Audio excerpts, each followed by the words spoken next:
Assalamualaikum warahmatullahi wabarakatuh. Waalaikumsalam warahmatullahi wabarakatuh. Alhamdulillahirabbil alamin. Asyhadu alla ilaha illallah wa asyhadu anna Muhammadan abduhu wa rasuluh. Allahumma sholli ala sayyidina Muhammad wa ala ali sayyidina Muhammad. Ya ayyuhalladzina amanu taqullaha haqqa tuqatih wa la tamutunna illa wa antum muslimun. Subhanaka la ilma lana illa ma 'allamtana innaka antal alimul hakim. Rabbi shrah li sadri wa yassir li amri wahlul 'uqdatam min lisani yafqahu qawli. Amma ba'd. Kita bersyukur kepada Allah atas nikmat dari Allah Subhanahu wa taala yang dengan kesempurnaan sifatnya maka semua nikmat menjadi sempurna insyaallah. Salawat dan salam kita sampaikan pada junjungan kita Nabi Agung Muhammad sallallahu alaihi wasallam. Mudah-mudahan kita dimudahkan di dalam mempelajari sunnah-sunnahnya dan mudah-mudahan kita dimudahkan di dalam melaksanakan semua sunnahnya insya Allah. Pagi ini kita belajar beberapa hal insya Allah. Yang pertama biar kita tambah semangat berbicara tentang belajar kita, menikah tentang niat memperbaiki ilmu agama kita. Kita berharap betul mendapatkan kehidupan di mana kita melaksanakan seluruh ibadah dengan panduan yang baik dan insya Allah benar di sisi Allah Subhanahu wa taala. Maka kita berdoa, ya muqallibal qulub tsabbit qalbi ala dinik. Wahai zat yang membolak-balikkan hati, kita bermohon kepada Allah agar hati ini selalu di atas hidayah dan di atas kebenaran insya Allah. Kita berharap betul itu dan ini diantara doa yang paling banyak diminta oleh Nabi Muhammad sallallahu alaihi wasallam. Ya muqallibal qulub tsabbit qalbi ala dinik. Wa zat yang membolak-balikkan hati, tetapkan hati ini agar tetap di atas agama Islam ini insyaallah. Dan Islam, iman, ihsan butuh ilmu. Tadi malam saya sholat di salah satu masjid binaan baru yang jamaahnya masih sedikit sekali. Saya banyak menangani masjid yang jamaahnya sedikit memang. Kalau yang sudah banyak insya Allah sudah ramai lah gitu. Saya berpikir mungkin sedikit tapi kalau berkualitas itu jauh lebih baik dan akan mempengaruhi rahmat Allah di lingkungan tersebut daripada banyak tapi nggak ngerti apa-apa. Beliau bertanya kepada saya begini, Ustadz, saya itu kalau mau tidur itu serasa ada yang bisikin gitu. Ini orang tukang adanya, muadzinnya masjid itu. Saya kok rasanya ada yang bisikin. Baca Al-Fatihah 7 kali gitu. Baca Qul Huwallahu Falaq Nas 7 kali gitu. Ini godaan orang-orang yang mau soleh. Itu kadang-kadang memang macam-macam termasuk was-was syaitan itu. Termasuk jin yang bisik-bisikan gitu. Nah, makanya kita harus berhati-hati. Saya sampaikan kepada yang bersangkutan, ini pentingnya jangan belajar, Pak gitu. Bahwa apapun ibadah apalagi terkait dengan jumlah-jumlah zikir itu sebaiknya tanyakan kepada yang ahli gitu. Bahwa membaca Al-Fatihah kapanpun silahkan di luar di tempat yang nggak boleh ya seperti kamar mandi dan sebagainya, mau kapanpun silahkan.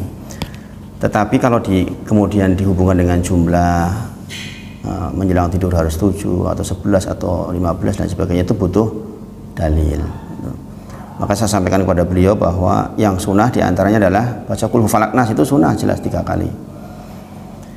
Adapun jenengan mau baca 10 kali, 15 kali, 30 kali pun silahkan, asal tidak dihubungkan dengan keutamaan tertentu maksudnya. Gitu. Karena sekali lagi ibadah itu ada yang muqayyad, ada yang mutlak. Muqayyad itu terikat, mutlak itu mutlak bebas aja. Kita nggak enak hati habis duhur sholat ya silahkan aja, bukan sholat rawatib, sholat mutlak namanya.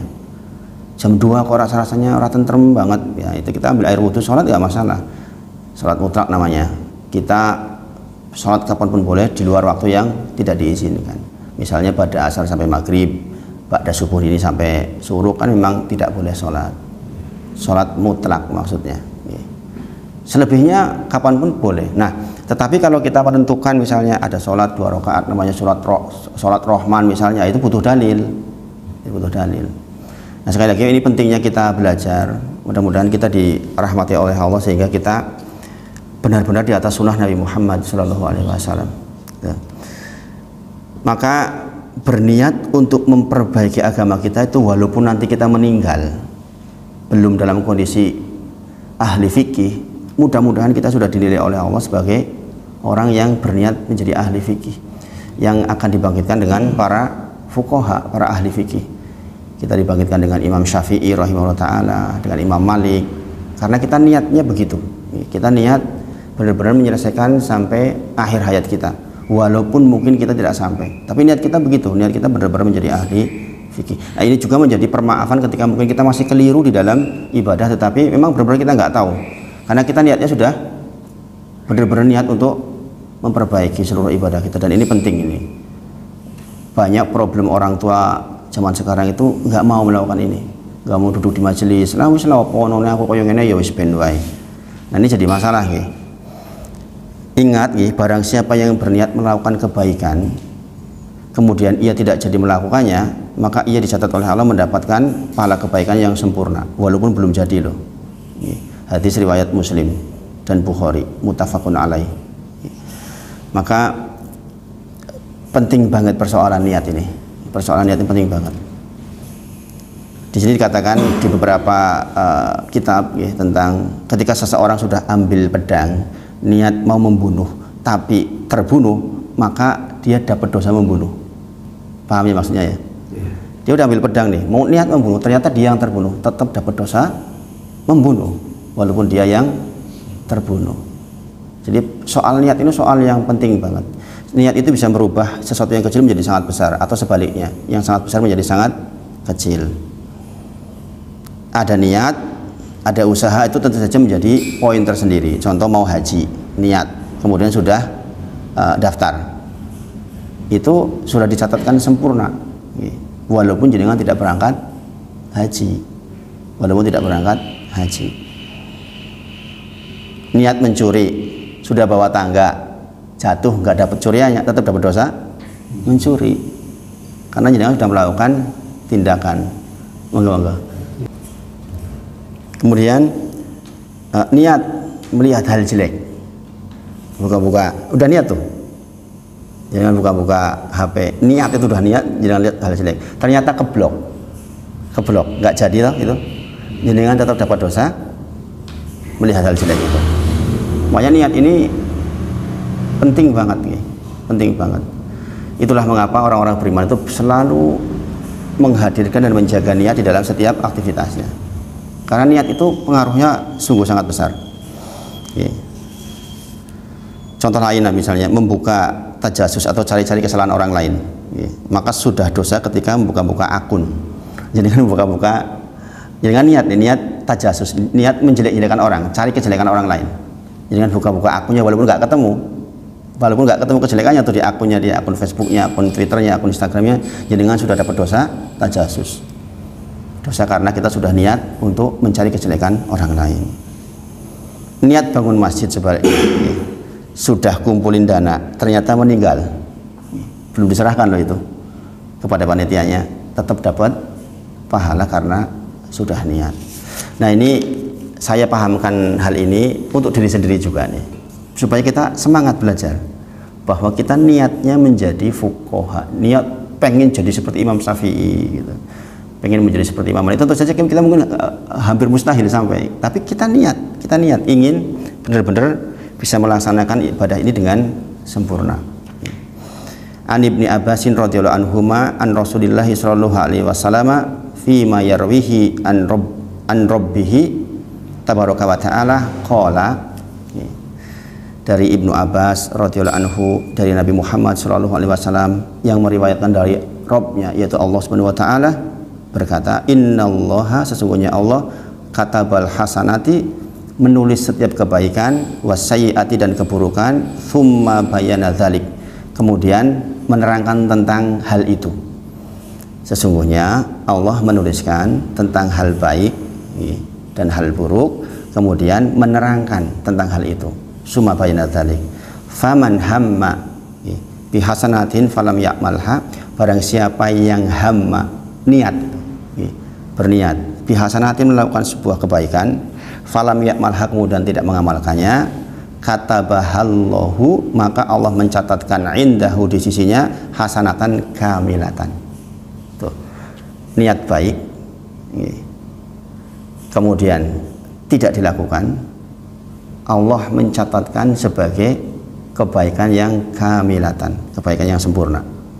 Jadi niat kita belajar fikih atau belajar ilmu agama syar'i itu udah insya Allah Allah sudah catatkan kamilatan, walaupun kita meninggal belum sempurna. Ini keuntungannya orang yang menjaga niat dan belajar itu insya Allah.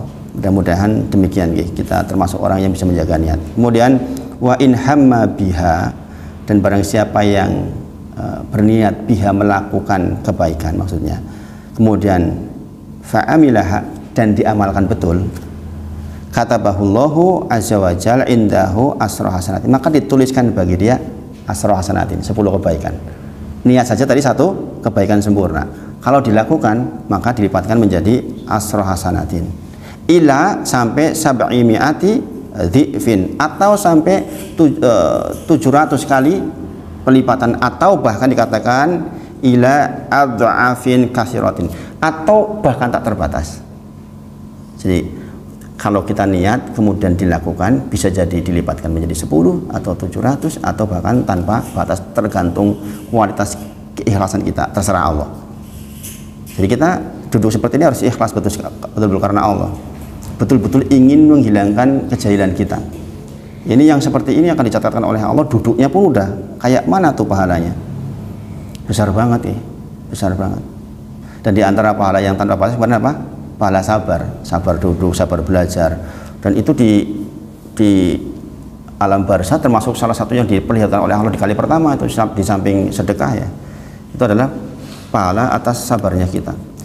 Rumusnya makin pilu kita, makin nikmat yang kita rasakan di alam barzah nanti. Bahkan di alam kubur pun kita udah dibalas tuh. Ibnu Qayyim rahimahullah menyebutkan semakin pilu kita semakin nikmat. Maksudnya itu rumusnya begitu, itu teorinya begitu teorinya. Berat banget ya, semakin pilu semakin nikmat. Pokoknya kalau sabarnya sampai banget sabar banget, sampai sabar kan menahan artinya. Nahan itu kan pilu ya kan, di dalam kemiskinan kadang-kadang gimana gitu. Saya merasakan justru ketika setelah ekonominya nggak bagus gitu. Kadang-kadang nelongso gitu, belum punya rumah gitu kadang-kadang. Nah, pilunya kita itu insya Allah akan dibalas oleh Allah Subhanahu wa Ta'ala. Semakin pilu kita semakin nikmat. Makanya orang meninggal itu segera dikuburkan, jangan ditunggu-tunggu. Dia akan menikmati hasil kesabarannya di dunia gitu. Orang muslim meninggal ya segera dikuburkan. Dia tuh udah segera, dia tuh tahu, dia diberitahu oleh Allah segera mendapatkan kenikmatan atas kesabarannya gitu. Wa in hama bisyai'atin, barang siapa yang niat keburukan, bisyai'atin falam ya'malha, kemudian tidak mengamalkannya, maka katabahullahu indahu hasanatan kamilatan, ditulis bagi dia kebaikan sempurna.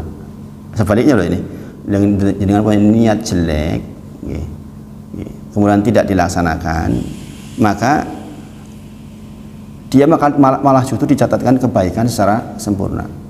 Dengan niat elek tapi nggak dilaksanakan syaratnya, itu dengan justru mendapatkan kebaikan secara sempurna. Berarti caranya dengan mengalahkan satu keburukan. Wa in hama biha fa'amilaha, kalau dia niat keburukan kemudian diamalkan, katabahullahu sayyi'atin wahidatan, ini rahmatnya Allah. Maka jangan dituliskan satu keburukan saja. Tadi bagaimana kalau kebaikan? Kalau kebaikan tidak dilaksanakan, satu kebaikan dilaksanakan 10, 700 atau tanpa batas. Tapi ini elek, kok ora sido dicatat satu kebaikan. Ini terus coba patokan, aku niat elek ora sido, aku niat elek ora sido, ini ngakali Gusti Allah. Padahal Gusti Allah bodoh gitu. Kemudian kalau ternyata dilaksanakan, maka hanya ditulis katabahullahu sayyi'atin wahidatan, satu saja. Nah ini masya Allah ya. Rawahul Bukhariyu wa Muslimun fi sahihaihima bihadihil huruf. Demikian diriwayatkan di Sahih Bukhari dan Muslim. Ini khusus tentang thumma baina dzalik. ketika Allah hendak menerangkan tentang kebaikan-kebaikan dan keburukan-keburukan yang dicatat, maksudnya ini. Jadi dari sini kita tahu bahwa peran niat itu sangat penting. Peran niat itu sangat penting. Sekali lagi saya mengingatkan ini dalam rangka supaya kita tuh belajar tuh sungguh-sungguh karena Allah gitu. Kita duduk seperti ini benar-benar karena Allah. Kita menikmati betul prosesnya. Karena insya Allah kalau niat kita betul, benar-benar kita mendapatkan kebaikan yang sempurna. Para ulama menyebutkan ketika ada kalimat katabahullahu indahu hasanatan kamilah, untuk kebaikan ditulis sempurna untuk sebuah kebaikan, walaupun belum terlaksana, dibandingkan dengan ketika keburukan terjadi wahidah, itu sebagai bentuk rahmatnya Allah untuk kita. Giliran elek wae kok dilakoni mung siji maksudnya. Ini sebenarnya kan peluang kita masuk surga itu lebih besar, ya enggak? Kalau kita timbang, ya kan? Kebaikan kita satu itu bisa dilipatkan 10, 700 tanpa batas. Sementara kalau keburukan satu, ya kan? Makanya peluang kita mendapatkan surga itu insya Allah lebih banyak. Dan dalil tentang pelipatan-pelipatan kebaikan ini banyak. Di antaranya misalnya dilipatkan 10 hingga 700 itu di dalam Al-Quran, misalnya man jaa bil hasanati falahu asru amsalihha. Jadi ini dalil tentang bahwa kebaikan akan dilipatkan menjadi 10 kali lipatnya atau sesuai kehendak Allah, dan kalau keburukan ya sesuai dengan keburukannya saja gitu. Maka kita nggak akan dirugikan. Maka sekali lagi dari sini kita tahu bahwa kita bersungguh-sungguh aja pokoknya cari ilmu. Kalau enggak lah terus kita akan tahu dari mana tentang ilmu agama ini kalau kita enggak mau belajar gitu.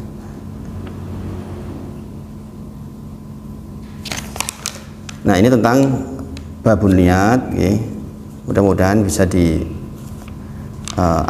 insya Allah. Mudah-mudahan bisa menjadi bekal kita, bekal kita. Kemudian Abdullah tuh temannya datang.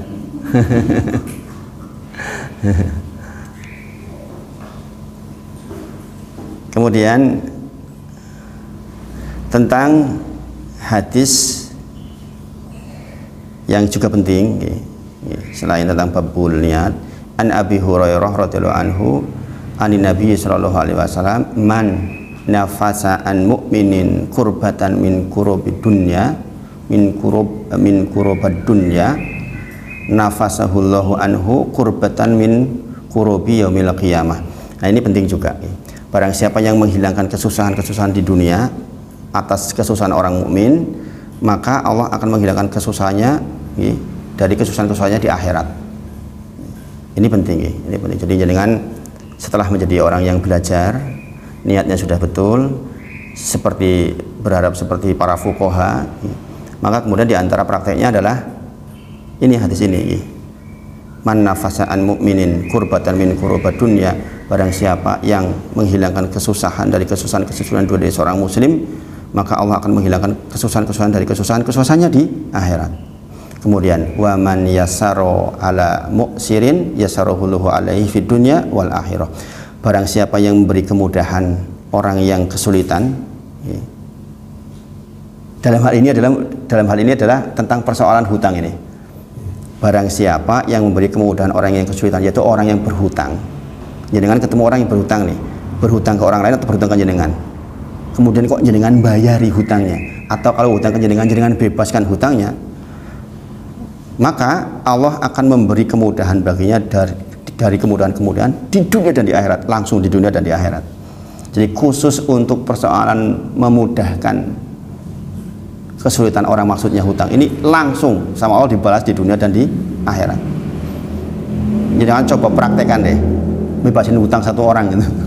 Jadi akan merasakan luar biasa ya. Nanti jenengan akan diberi kenikmatan hidayah yang besar sekali. Kalau boleh ditarik ke belakang, sepertinya mudah-mudahan kayaknya Allah membukakan hidayah saya karena itu, salah satunya. Ketika kemudian saya sudah ridho, uang 800 juta hilang. Ridhonya sih banget itu. Tapi sepertinya ketika saya sudah melonggarkan hati, itu kemudian dibuka. Walaupun saya juga masih punya tanggungan. Mudah-mudahan di antara berkahnya, yang saya masih punya tanggungan, mudah-mudahan juga orangnya dibukakan hatinya. Gitu. Mudah-mudahan gitu. Salah satunya sudah gitu. Bilang ke saya, udah, bisnisnya sudah nggak jalan, bagaimana lagi? Ini juga kemudahan. Ini disebutkan oleh Rasulullah, wa man yassara ala mu'sirin, barang siapa yang memberikan kemudahan atau melepaskan kesulitan seseorang, yaitu dengan membebaskan hutangnya atau yang semisal itu, yassarahu alaihi fid dunya wal akhirah, maka fid dunya wal akhirah akan diberi kemudahan di dunia dan di akhirat. Wa man satara muslimin satarahu lahu fid dunya wal akhirah, siapa yang menutup aib seorang muslim, maka Allah akan menutup aibnya di dunia dan di akhirat. Ini soal penting ya. Jadi kalau jenengan kok menyaksikan atau mengetahui seseorang punya keburukan, maka jenengan tutup keburukan itu tuh. Maka Allah akan tutup keburukan kita di dunia dan di akhirat. Ini soal penting sekali, hal ini penting. Kemudian wallahu fi aunil abdi maka al abdu fi aunil ahi, siapa yang menolong saudaranya, maka Allah akan menolongnya sebagaimana ia menolong saudaranya. Nah, hadis ini tadi ini ada 4 hal ini, itu terkait dengan hadis yang panjang yang ditutup dengan waman salaka tariqan yaltamisu fi ilman sahalallahu bi tariqan ilal jannah, barang siapa yang menempuh jalan menuju majelis ilmu agama maksudnya, maka Allah akan mudahkan jalan menuju surga. Maksudnya bagaimana? Orang-orang yang bisa melaksanakan tadi itu 4 tadi itu, bisa nolongin tiang, bisa memudahkan, bisa nutup aib, bisa selalu menolong, itu hanya orang-orang yang belajar, yang berilmu. Kalau nggak berilmu nggak bisa. Bebasin utang mbahmu itu malahan gitu. Aku ya butuh pada kayak gitu. Kalau nggak berilmu begitu, tapi karena kita tahu ilmunya begini, ada sesuatu yang kita harapkan yang lebih besar, kita bisa melakukan itu. Bolong atus yuto piye. Mendingan urusan karo pengacara, mbuh poe kan gitu. Bukannya saya juga tidak. Saya alhamdulillah nggak sampai seperti itu dulu yang ngurus orang lain, karena orang lain punya kepentingan dengan saya. Jadi sampai datangin pengacara itu karena dia punya kepentingan dengan uangnya gitu. Saya pribadi nggak pernah ngurus itu sampai sekarang. Mudah-mudahan dengan itu Allah bukakan hidayah sebagaimana janji di dalam hadis ini. Dan saya meyakini tetap akhir yang baik kalau kita berusaha bertakwa, bahwa soal datang ke kita itu ya, tapi insya Allah pada akhirnya tetap kebaikan sebagaimana dijanjikan. Kemudian hadis ini juga dilanjutkan dengan wa majtama'a qaumun fi baitin min buyutillah yatluna kitaballahi wa yatadarasu bainahum illa nazalat alaihimus sakinah wa ghasyiyatuhumur rahmah wa afathumul malaikah wa taqarrahumul fi man indah. Keutamaan bermajelis. Tidaklah berkumpul satu kaum, berarti minimal 2 orang di salah satu masjid atau rumahnya Allah, kecuali akan datang kepada mereka 4 hal, ya kan? Kebaikan-kebaikan yang pernah kita pelajari. Nah, itu yang bisa melaksanakan 4 itu yang begini ini. Intinya orang yang benar-benar cari ilmu. Rasulullah ingin ingatkan kepada kita bahwa kemuliaan hidup kita itu berangkat dari kemauan kita belajar gitu. Kalau nggak belajar ya gitu-gitu aja hidup, ribut ya karu-karuan. Dari dulu sampai sekarang baca Al-Fatihahnya masih kayak gitu aja. Nggak pernah berubah padahal ngimam, kan mengerikan. Walaupun tentu saja insya Allah sah kita di belakangnya, insya Allah sah, tapi kesempurnaan ibadahnya kan menjadi tidak baik. Nah, itu bab tentang bagaimana kita menanam niat, dan sudah diterangkan oleh Allah dan Rasulnya, summa bayanat dzalik tadi kan, dan telah diterangkan tentang hal tersebut. Maka mudah-mudahan kita bisa mempraktekkan. Ada yang dirasa berbeda nggak? Lebih semangat nggak? Mudah-mudahan lebih semangat. Kemudian pagi ini saya ingin menyampaikan tentang tahsin Al-Fatihah, supaya apa? Menjadi lebih baik. Ada beberapa hal sebenarnya yang dibahas. Salah satunya tahsin Al-Fatihah. Sebagaimana dibahas di bulan Ramadan kemarin, Jumatan kemarin juga saya singgung. Mudah-mudahan jamaahnya nggak pada pusing gitu yang Jumatan kemarin. Kalau yang cepet pikirannya kan wah angel men agama, maca Al-Fatihah keliru-keliru ora sah salatnya. Saya memang menyampaikan pesan itu, maksudnya biar belajar, maksudnya biar belajar, biar mereka bertanya-tanya, jarane kae wis ora sah. Kalau dia memang dirahmati oleh Allah, dia akan belajar. Ini misalnya dia nggak dirahmati oleh Allah, memang pembenci, dia akan mengatakan wah angel men agama ngopo ngono gitu. Saya udah dapetin dua-duanya itu. Saya beranikan diri kemarin sampai ini tuh, walaupun tidak selesai itu. Ada yang nanya-nanya sama jenengan nggak? Durasinya pada. Aduh, kok yang ngono ya. Gitu. Maka kalau memang orangnya dirahmati oleh Allah, dia akan cari ilmunya. Gitu. Dan ini saya terjadi di banyak masjid juga. Pasca Ramadan ini banyak masjid yang ingin tahsin Al-Fatihah gara-gara ceramah itu. Bahkan termasuk yang di Kumikon kemarin itu, PT Kumikon itu direkturnya itu mintanya itu. Baik orangnya, Masya Allah, Masya Allah. Dan beliau tertarik itu gara-gara bahasan Al-Fatihah itu. Jadi ya kultum cuma sebentar banget ya, pada Isya itu. Setelah kultum beliau dekat ke saya gitu, Ustadz saya tertarik sekali dengan apa yang sampaikan. Bisa nggak diajarkan di tempat kerja saya? Gitu. Tempat kerja ya, bukan pemiliknya, lebih bilangnya tempat kerja saya itu. Sebulan sing duwe itu. Mudah-mudahan nanti berlanjut insya Allah. Nah, di antara dalilnya kita sama-sama tahu la sholata liman lam yaqra bi Fatihatil Kitab. Ini kita pembelajar harus memberanikan diri untuk belajar. La sholata, tidak ada sholat liman lam yaqra, yang tidak membaca Al-Fatihah. Tidak membaca, kita sudah pahami kemarin, yaitu tidak membaca betulan atau keliru membacanya. Keliru ada dua, yaitu keliru yang dimaafkan dan keliru yang tidak dimaafkan. Walaupun sekali lagi ini tidak serta-merta kemudian sholat nggak sah, itu enggak. Ada fikih yang meliputi, misalnya orang memang udah benar-benar berusaha kok tepraiso, ya sudah dimaafkan. Termasuk imam misalnya, imamnya di sini orang tua nggak bisa diganti, dikondoni wis ora iso, kan? Ya sudah, yang seperti itu insya Allah kita masih tetap sah daripada ribut di lingkungan. Kalau kayak belajar anyar-anyaran malahan orang ngesah-ngesah ke imam barang, ini kan jadi masalah, ya kan? Intinya kalau yang bersangkutan benar-benar sudah nggak bisa digeser, kita bisa, ya sudah seperti itu insya Allah kita dimaafkan. Walaupun kita kadang-kadang nggak tentrem ya, maka sekali waktu jangan datanglah ke masjid yang bagus imamnya. Nah, kalau kita yang belajar ya belajar saja pokoknya sampai benar-benar bisa ya. Kemudian dalil yang kedua adalah man sholat sholatan lam yaqra bi umil kitab fahuwa hidaj. Barang siapa sholat tidak membaca umil kitab, tidak membaca Al-Fatihah, maka fahuwa hidaj, maka sholatnya rusak. Salasan disebut oleh Rasulullah 3 kali, ghairu tamah, enggak sempurna. Nah, ini kan peringatan buat kita. Oke. Maka kita belajarlah Al-Fatihah dengan betul.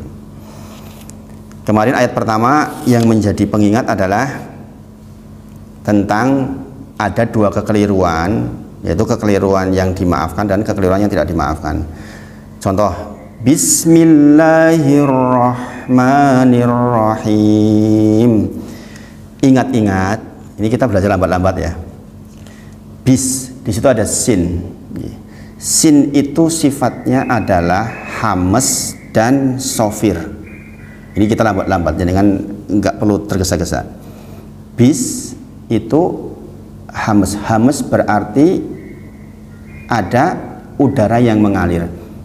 Bis gitu. Kemudian ada sofir itu seperti mendesisnya ular. Bis, jadi kan kalau dengar ular mendesis kan gitu kan.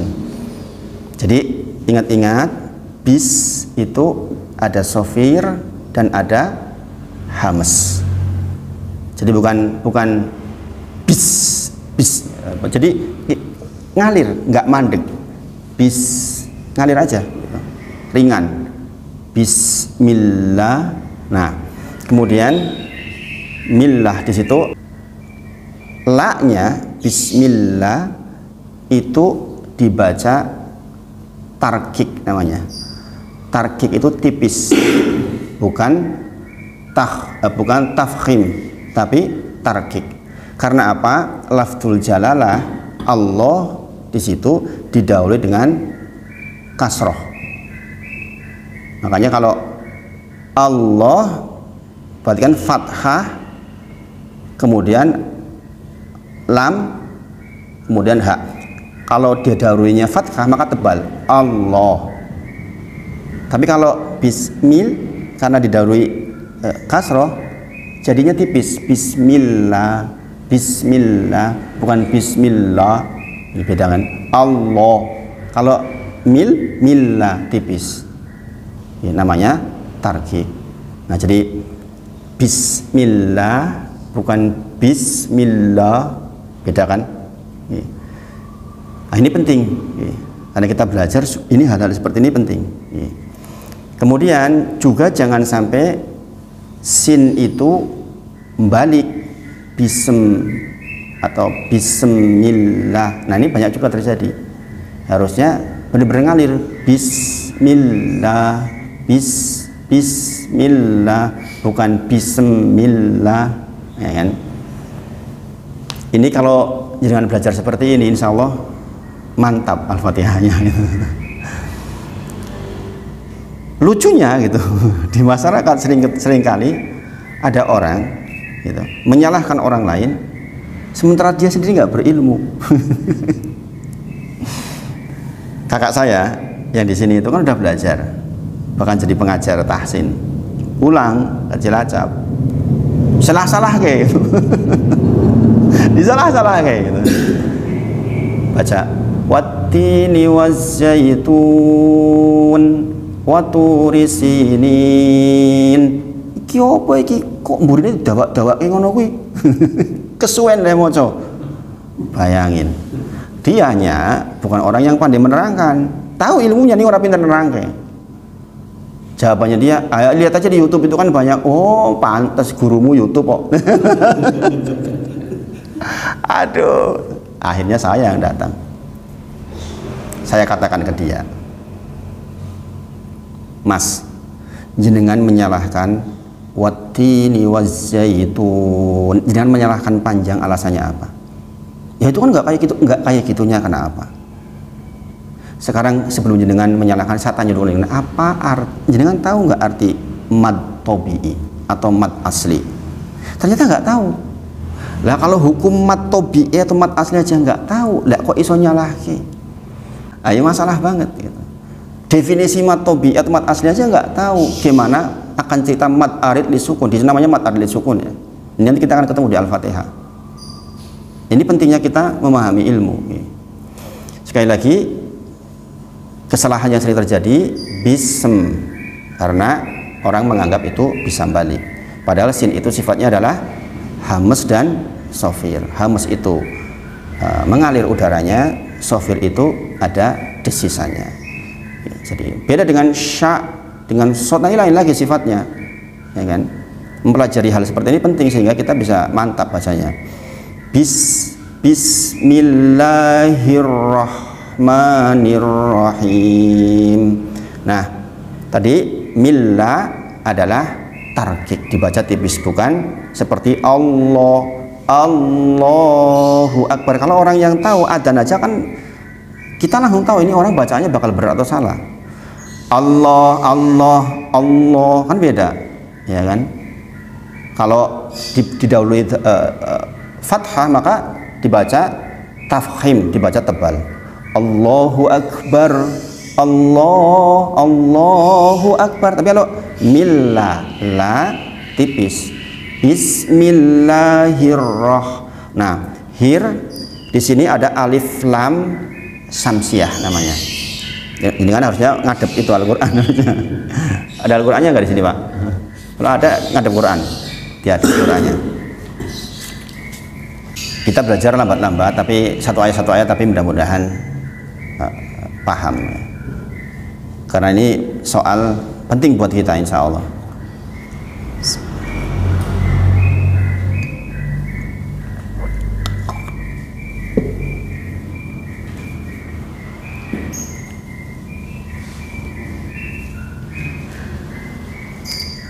Sekali lagi dibuka.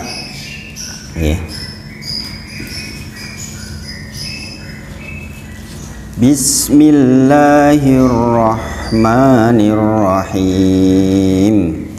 Nah, di situ hirra, ya kan?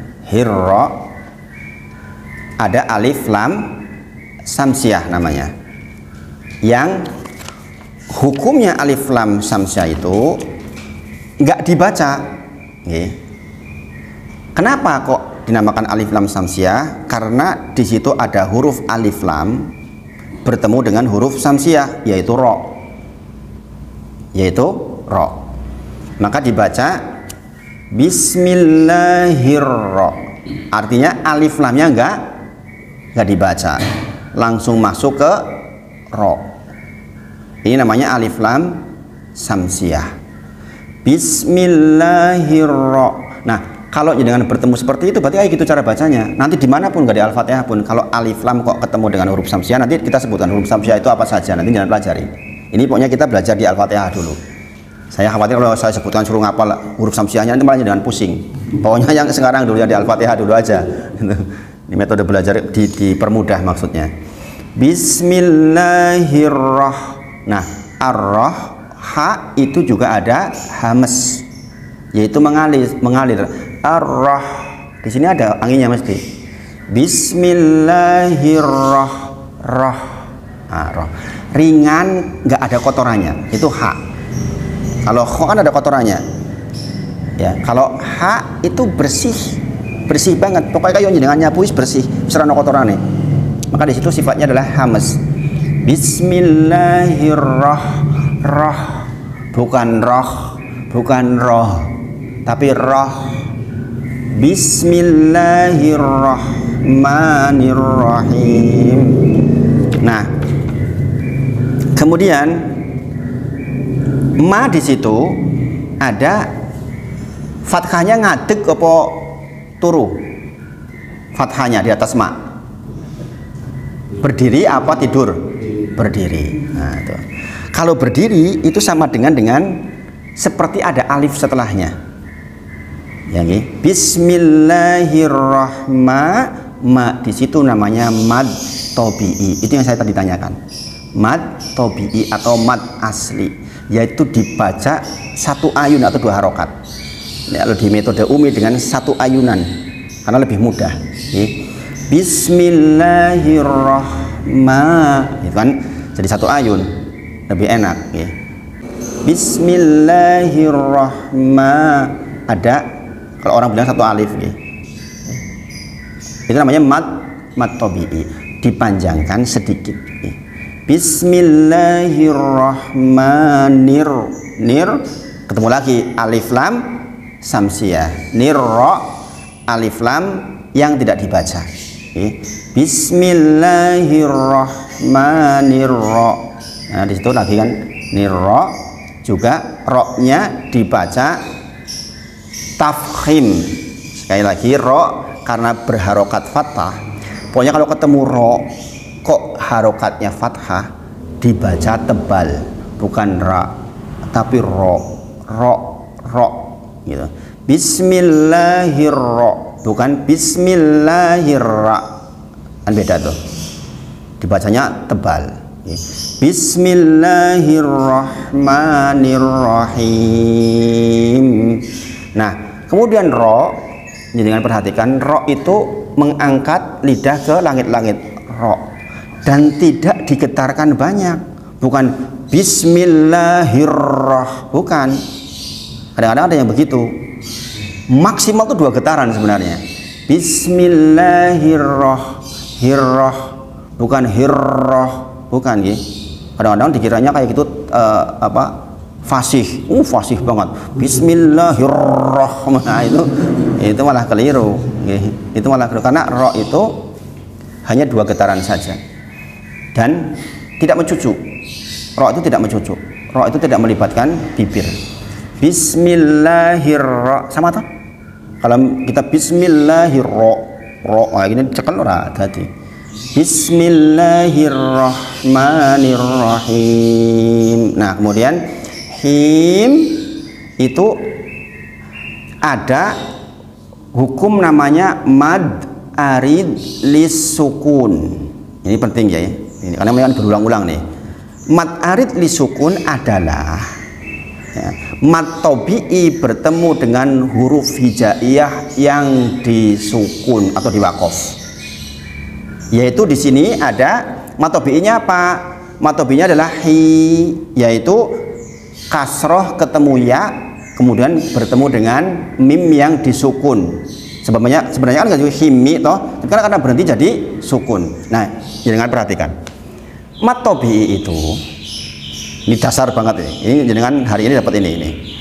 Mad tabi'i itu kalau ada fathah ketemu alif, ya fathah ketemu alif, fathah ketemu alif, atau kasroh ketemu ya sukun, atau waw dhammah ketemu waw sukun, itu namanya mad tabi'i. Ini yang akan menjadi dasar untuk panjang pendeknya yang selanjutnya. Jadi hukum mad itu berangkat dari mad asli itu. Mad asli itu ada 3 itu, yaitu fathah ketemu alif, atau kasroh ketemu ya sukun, atau dhammah ketemu waw sukun. Maka itu namanya mad tabi'i atau mad asli. Dibaca satu ayunan. Satu ayunan. Nah, sekarang ada mad tabi'i ketemu dengan huruf hijaiyah yang disukun, maka hukumnya menjadi mad arid lisukun, yaitu dibacanya 2, 4 atau 6 harokat, yaitu 1 ayun, 2 ayun atau 3 ayun. Maka kalau jangan baca Bismillahirrahmanirrahim, betul itu, atau Bismillahirrahmanirrahim, betul, atau Bismillahirrahmanirrahim, itu betul.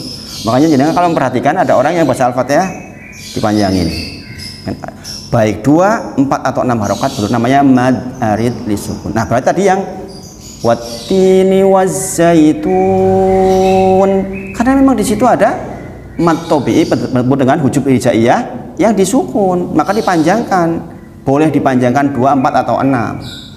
Adapun membaca wattini wazzaitun juga betul. Yang penting di dalam satu surat konsisten, paham nggih? Karena nanti akan ketemu lagi nih. Bismillahirrahmanirrahim. Maka saya baca berikutnya Alhamdulillahirabbil alamin. Juga 6 atau 3 ayun. Karena di bismillahnya sudah dengan 3 ayun. Maka yang berikutnya juga dengan 3 ayun. Jangan gini, Bismillahirrahmanirrahim. Alhamdulillahi rabbil alamin. Nah, ini tidak konsisten namanya. Nah, kenapa kok min juga panjang? Karena sama hukumnya mad arid li sukun, yaitu kasroh ketemu ya bertemu dengan nun yang disukun. Sukun karena berhenti ya. Kalau nggak berhenti kan nggak sukun. Misalnya sekarang saya bacanya nggak berhenti nih. Bismillahirrahmanirrahim. Alhamdulillahi rabbil alamin. Kalau him tadi tuh kemudian kita langsung masuk ke alhamdulillah, maka ini bukan namanya mad arid sukun tapi mad tabi'i, yaitu kasroh ketemu ya saja. Itu. Ya, ayat pertama paham? Sekarang dipraktekin, coba. Dipraktekin dengan 2 harokat, 4 harokat dan 6 harokat. Monggo Pak Tri Budi dulu, Pak Tri. Bismillahirrahmanirrahim. 6 dulu coba. Bismillahirrahmanirrahim. Bismillahirrahmanirrahim. Lanya nggak usah terlalu panjang. Jadi baca lanya normal aja. Bismillahirrahmanirrahim. Jangan terkesan jadi 1,5. Jangan Bismillahirrahmanirrahim. Ini 1,5. Tapi Bismillahirrahmanirrahim. 1 ayun, Pak, bukan 1,5 ayun. Coba. Lanya itu ada fathah. Iya. Fathah berdiri tuh di situ. Fathah berdiri tuh. Nah, makanya dibaca 1 ayun. bukan 1,5. Jadi tadi bacanya 1,5 ayun itu. Satu ayun. Bismillahirrahmanirrahim gitu. Nah begitu, betul. Sekali lagi.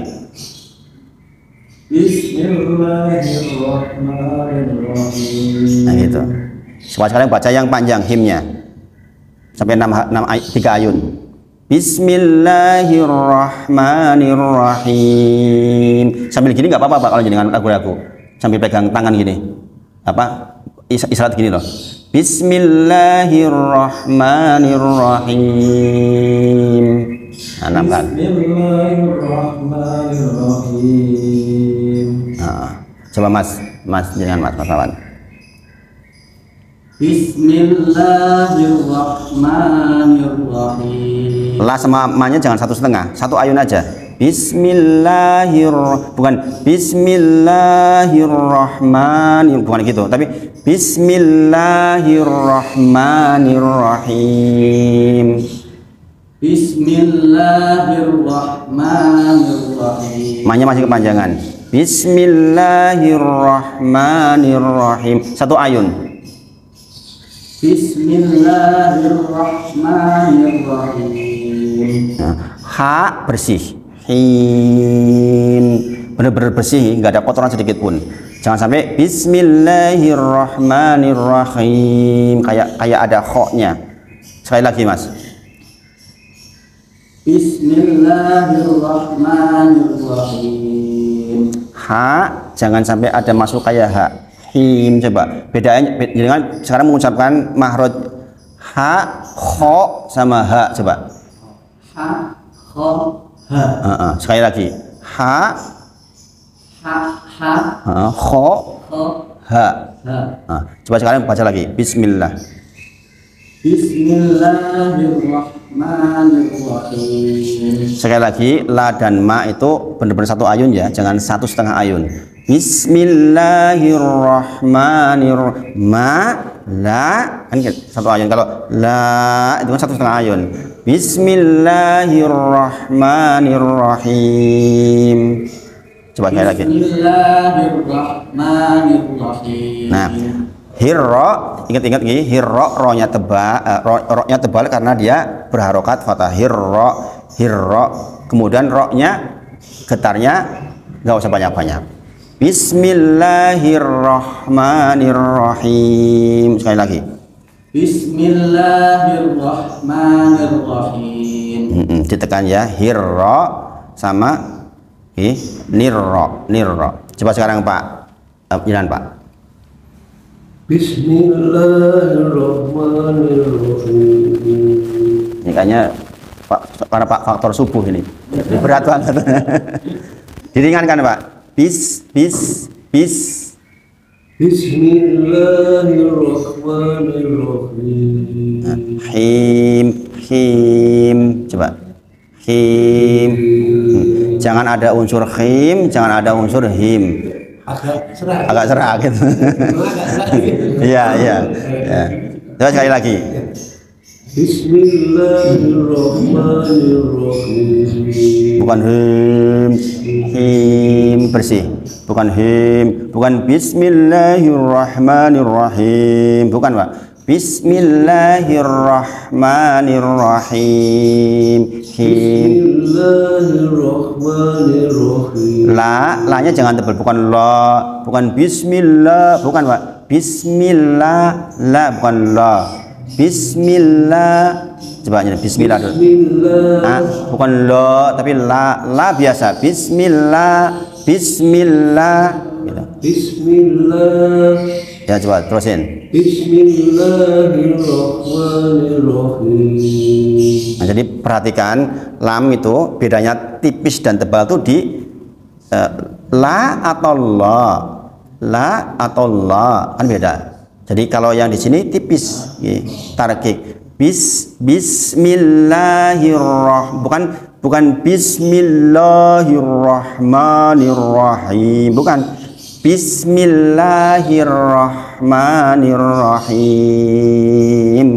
Gitu. Bismillahirrahmanirrahim. Masih ada agak ketebalan jangan Pak. Ditipisin lagi. Bismillah, bukan bismillah, nggak naik, nggak di sini ya, nggak di kayak jangan kayak di hidung itu loh.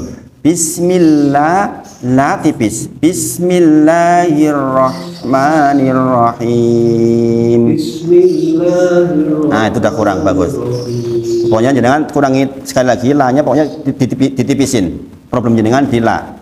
Bismillahirrahmanirrahim. Ringan banget. Bismillahirrahmanirrahim. Bismillahirrahmanirrahim. Sudah ada perubahan toh dengan pertama tadi? Iya enggak? Dan ini dengan tugasnya di rumah tipisin la-nya. Jangan lo tapi la. Bukan him tapi him. Ingat jangan miring. Him itu kan miring seperti majreha. Nah, ini di sini penuh him. Bismillahirrahmanirrahim. Mas ini coba Mas ini. Bismillahirrahmanirrahim. Himnya bersih banget. Diulang lagi Mas. Bismillahirrahmanirrahim. Gitu. Jadi betul-betul bersih ya. Pokoknya Bismillahirrahmanirrahim. Benar-benar bersih. Karena sekali lagi kemarin kita udah cerita nih, Ar-Rahim itu apa artinya? Yang menurunkan hujan rintik-rintik. Ar-Rahim Maha Penyayang. Ar-Rahim yang indah suaranya. Itu makanya kalau kita salah di sini itu bahaya banget karena mengubah arti. Bismillahirrahmanirrahim. Mau jangan Bu, coba Bu. Bismillah.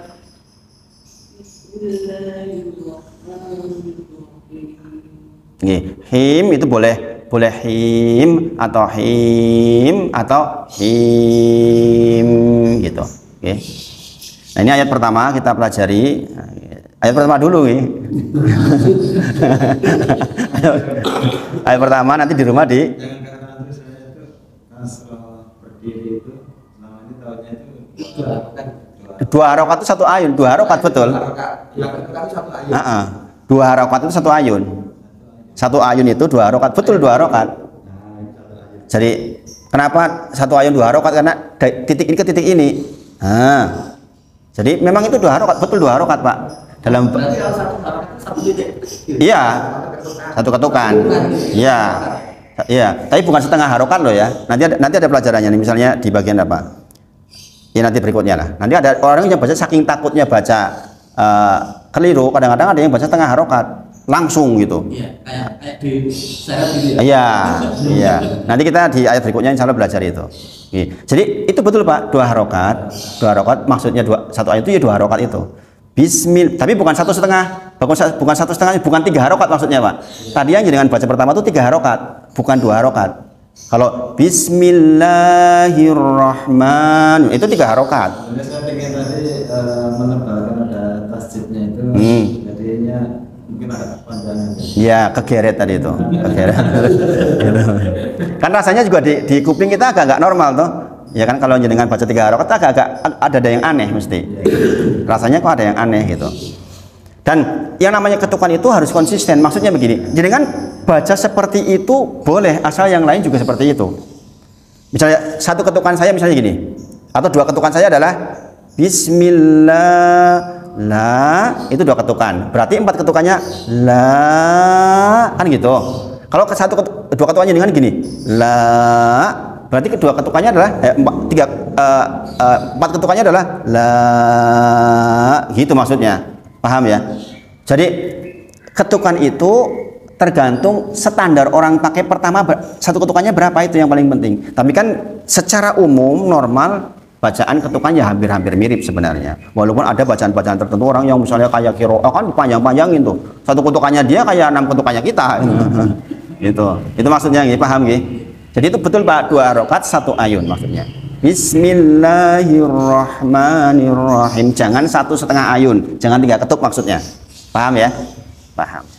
Nah, satu ayat dulu, nanti pertemuan berikutnya kita bahas lagi. Sambil belajar yang lain, sambil belajar seperti ini. Nanti kita pelajari tahsin surat-surat pendek juga insya Allah. mudah-mudahan membantu ibadah kita insyaallah. Kita akhiri dengan kafaratul majlis.